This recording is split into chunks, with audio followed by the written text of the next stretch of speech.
کیا آپ جانتے ہیں کہ انسان کا سب سے بڑا اور خطرناک دشمن اور کوئی نہیں بلکہ اس کا نفس ہے۔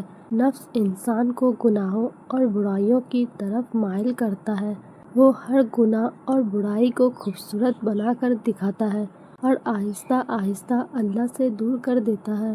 اللہ تعالیٰ قرآن میں سورہ یوسف میں فرماتے ہیں کہ بے شک نفس تو برائی کا حکم دینے والا ہے مگر جس پر میرا رب رحم فرمائے۔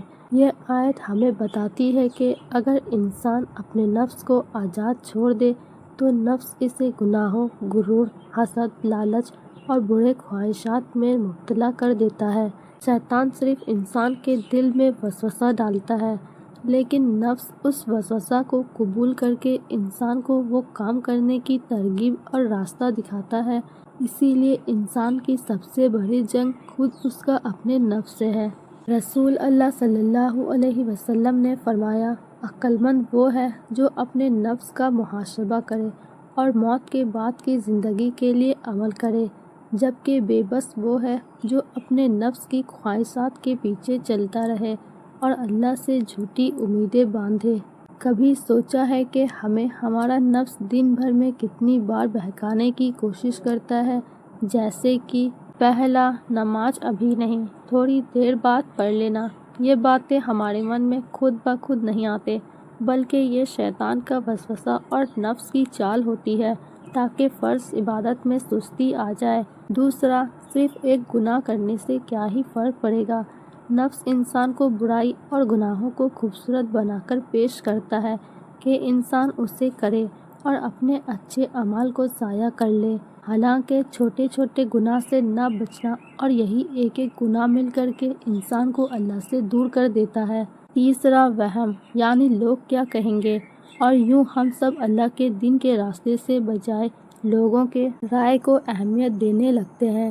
چوتھا، پہلے اپنی خواہشات پوری کر لو، بعد میں توبہ کر لینا۔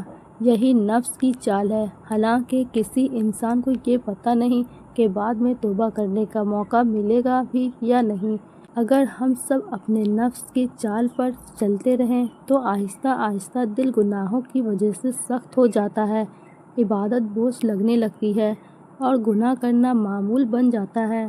لیکن جو شخص اپنے نفس کو اللہ کی اطاعت کا عادت بنا لیتا ہے، اللہ تعالیٰ اسے دنیا اور آخرت میں عزت، سکون اور کامیابی عطا فرماتا ہے۔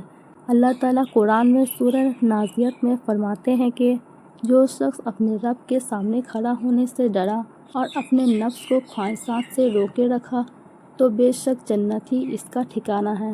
نفس ہمیشہ گناہ اور برائی کرنے کا آسان راستہ دکھاتا ہے، جبکہ کامیاب انسان وہی ہے جو اللہ کی اطاعت کو اپنی خواہشات پر ترجیح دے۔ نفس پر قابو پانے کا چند آسان طریقہ۔ پہلا، محاسبہ، یعنی اپنے نفس سے حساب لینا کہ آج میں نے کیا کیا، کیا اچھا کیا اور کیا برا۔ روزانہ رات کو سونے سے پہلے اپنے دن بھر کے اعمال کا جائزہ لیں تاکہ دیکھیں کہ آج دن بھر میں کتنا اچھا اور برا عمل کیا۔ دوسرا، مخالفت، یعنی کسی چیز سے خلاف ہونا یا اس سے اختلاف کرنا۔ نفس ہمیشہ آرام، لذت اور برائی کی طرف راغب کرتا ہے۔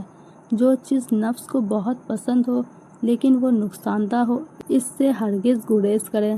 تیسرا، تقویٰ اور ذکر، یعنی ایسی زندگی گزارنا جس میں انسان اللہ کے احکام پر عمل کرے اور گناہوں سے بچے۔ اللہ تعالیٰ کا ذکر اور تقویٰ سے دل میں ایک ایسی طاقت پیدا ہوتی ہے جو گناہوں کے وقت نفس کی خواہشات اور چال کو کمزور کر دیتی ہے۔ اسی لیے باقاعدگی سے اللہ کا ذکر کریں، تلاوت کریں اور کثرت سے استغفار کریں۔ چوتھا، صحبت صالحین، یعنی ایسے نیک، دیندار اور اچھے اخلاق والے لوگوں کے ساتھ رہنا جن کی صحبت انسان کو نیکی، تقویٰ اور اللہ کی اطاعت کی طرف لے جائے۔ انسان کی شخصیت پر ماحول کا گہرا اثر پڑتا ہے۔ اچھے اور دیندار لوگوں کے ساتھ رہنے سے نفس کی چال خود کمزور ہو جاتی ہے اور نیکی کی ترغیب ہوتی ہے۔ اللہ تعالیٰ ہم سب کو اپنے نفس کی طرف سے ہونے والے گناہوں اور برائیوں سے محفوظ رکھے اور ہم سب کو اپنے نفس پر قابو پانے کی توفیق عطا فرمائے۔ آمین۔